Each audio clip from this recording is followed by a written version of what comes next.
Hello everyone. तो कैसे आप लोग, सब बढ़िया। चलिए आज हम लोग देखने वाले अल्काइल हैलाइड के फिजिकल प्रॉपर्टीज। तो चलिए शुरू करते हैं। तो फिजिकल प्रॉपर्टी में सबसे पहले हम देख रहे हैं इंटर मॉलिक्यूलर फोर्सेस कि कौन सा टाइप का फोर्स होता है एक अल्काइल हैलाइड के बीच में। मॉलिक्यूल्स जो होते हैं अल्काइल हैलाइड के, उनके बीच में कौन से टाइप के फोर्सेस प्रेजेंट होते हैं। तो चलिए एक अल्काइल बनाते हैं, उससे समझते हैं हम लोग जरा। तो अल्काइल हैलाइड किससे बना होता है? अल्काइल मतलब कार्बन और हैलाइड इस तरह से। अब बताइए, हेलोजन इलेक्ट्रॉन खींचने की कोशिश करता है कि कार्बन इलेक्ट्रॉन खींचने की कोशिश करता है? ऑब्वियस से हेलोजन खींचेगा, क्योंकि हेलोजन का इलेक्ट्रोनेगेटिविटी कार्बन से ज्यादा होता है। तो हेलोजन इलेक्ट्रॉन अपनी तरफ खींच रहा है बराबर, जिस वजह से हेलोजन पे क्या आता है? Partial negative charge. और कार्बन इलेक्ट्रॉन दे रहा है, जिस वजह से कार्बन पे क्या आ जाता है? पार्शियल पॉजिटिव चार्ज बराबर।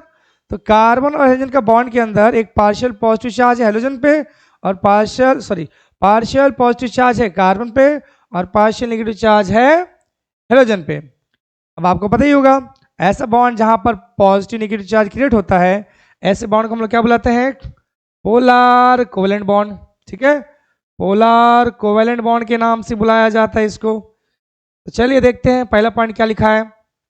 इन CX carbon halogen atoms carries partial positive charge. कौन सा एटम? Carbon atom. ठीक है, and halogen atom carries partial negative charge.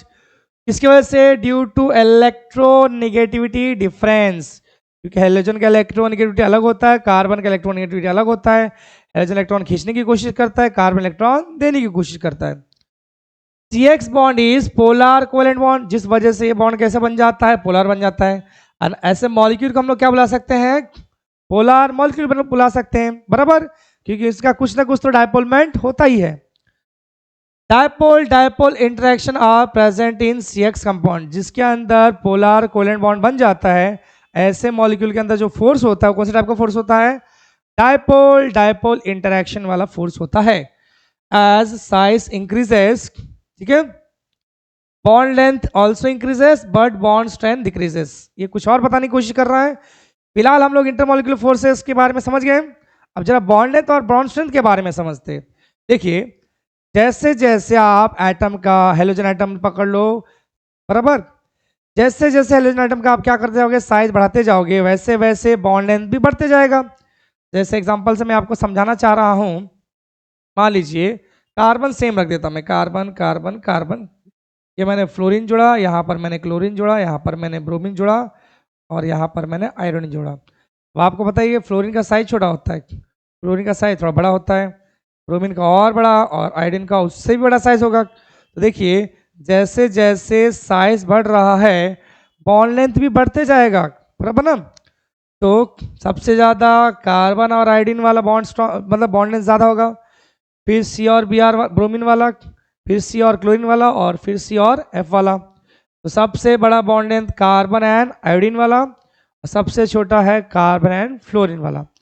Bond strength की बात करें तो सब जितना छोटा होगा उतना बॉन्ड स्ट्रेंथ ज्यादा होता है बराबर। जैसे एग्जांपल लीजिए, मैंने दो लकड़ी लिया, दोनों का जो है मैंने थिकनेस सेम रखा है, बट एक छोटी जो है छोटा सा है और एकदम बड़ा सा है। बड़ा वाला आसानी से टूट जाएगा, लेकिन छोटा वाला टूटता नहीं रहता। तो इसी को हम लोग स्ट्रेंथ बोलते हैं। जितना स्मॉलर साइज होता है उतना स्ट्रेंथ ज्यादा होता है। तो उसका रिवर्स, सबसे ज्यादा CF, फिर CCl, फिर CBr, फिर Ci। यहां तक ठीक है। इसके बाद बात करते हैं जरा डायपोल मोमेंट के बारे में। इसको तो आपको अच्छे से याद कर ही लेना है, यहां पर हम लोग को कंफ्यूजन बहुत कुछ होता है। देखो, मैं समझाने की कोशिश कर रहा हूं। नॉर्मली हम क्या मान के चलते हैं उसके बेसिस पे आपको समझा देता हूं मैं। CH3F, CH3Cl, CH3Br, CH3I। ठीक है, नॉर्मल में ऐसे सोचते हैं कि जिसका इलेक्ट्रोनेगेटिविटी ज़्यादा होता है उसका डायपोलमेंट ज़्यादा होता है बराबर। तो इसके बेसिस पे सबसे ज़्यादा फ्लोरीन का होना चाहिए, फिर क्लोरीन का होना चाहिए, फिर ब्रोमीन का होना चाहिए, फिर आयोडीन का होना चाहिए। लेकिन ऐसा नहीं होता, क्योंकि डायपोलमेंट जो होता है वो दो चीज़ पे डिपेंड करता है, charge and distance between the opposite charges. यही तो गड़बड़ हो गया। देखिए, मैं मानता हूँ कि फ्लोरीन का इलेक्ट्रोनिटी सबसे ज़्यादा है, इसका 4 होता है, क्लोरीन का 3.5 के आसपास होता है बराबर, सॉरी 3 के आसपास होता है। इससे वो फ्लोरीन जीत गया। लेकिन जब बात आता है डिस्टेंस का, तो डिस्टेंस में क्लोरीन जीत जाता है, बराबर। क्लोरीन का जो होता है अपोजिट चार्ज में जो डिस्टेंस आने वाला है वो ज़्यादा आ जाता है। तो ओवरऑल जब निकाला जाता है तो ओवरऑल में पता चला कि क्लोरीन जो है वो क्लोरीन से जीत जाता है। इसलिए डायपोल में देखा गया है CH3Cl का ज़्यादा होता है, CH3F का कम होता है, उसके बाद नॉर्मल ट्रेंड फॉलो होता है CH3Br CH3I। ये बहुत ही इंपॉर्टेंट है, इसको अच्छे से याद रखना क्योंकि हम गलती कर लेते हैं, बराबर। चलिए आगे बढ़ते हैं, नेक्स्ट बात कर लेते हैं बॉइलिंग पॉइंट। बॉइलिंग पॉइंट भी बहुत ही ईजी कंसेप्ट है। जो भी अल्काइल हाइड का जो बॉइलिंग पॉइंट होगा वो इंक्रीज कैसे होगा, किसी का भी जितना ज़्यादा मॉलिक्यूलर वेट होगा उतना ही ज़्यादा बॉइलिंग पॉइंट होते जाता है। अब मॉलिक्यूलर वेट किसके बेसिस पे इंक्रीज हो सकता है, दो तरीके से, या तो कार्बन बढ़ा दो चेन के अंदर, या तो फिर हेलोजन का साइज इंक्रीज कर दो, दोनों बेसिस पे हो सकता है। तो देखिए boiling point of alkyl is increases with increase in molecular weight. जैसे जैसे वेट बढ़ाओगे वैसे वैसे बॉइलिंग पॉइंट बढ़ते जाएगा।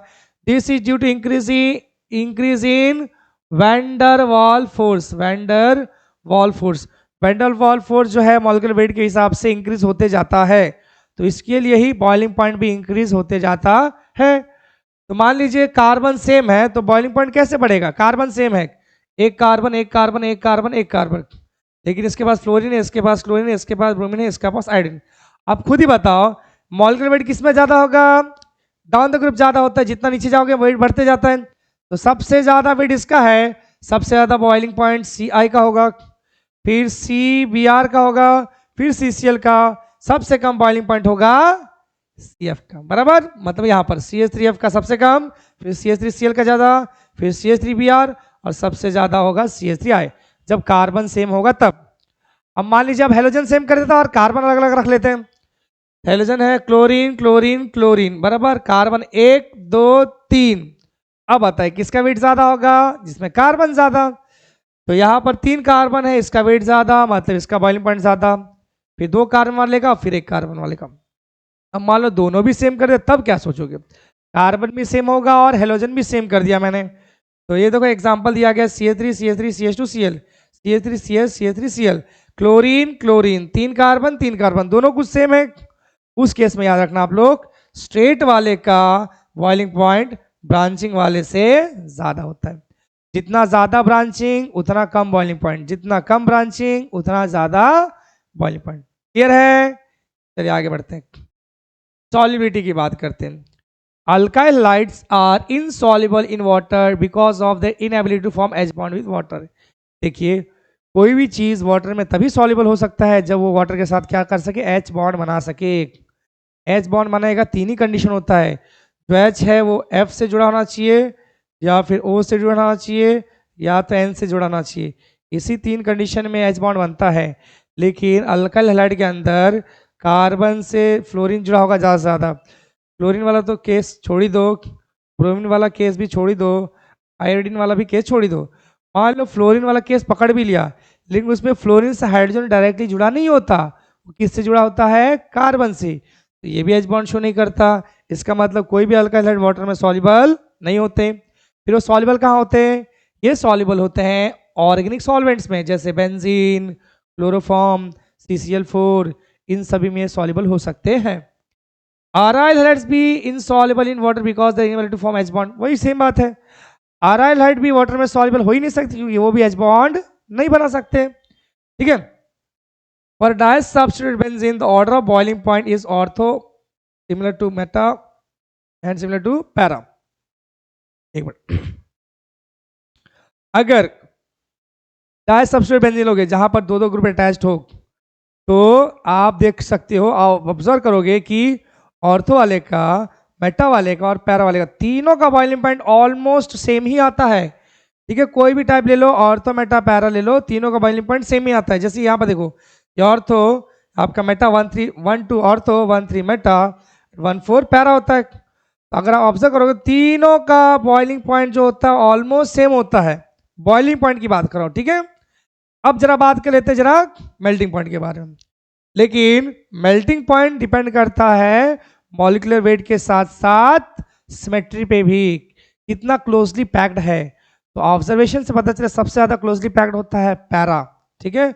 फिर होता है उसका ऑर्थो एंड देन आता है मेटा। सबसे ज़्यादा जो बॉइलिंग पॉइंट मेल्टिंग पॉइंट जो होता है वो सबसे ज़्यादा होता है पैरा वाले का, देन होता है ऑर्थो वाले का, एंड देन आता है आपका मेटा।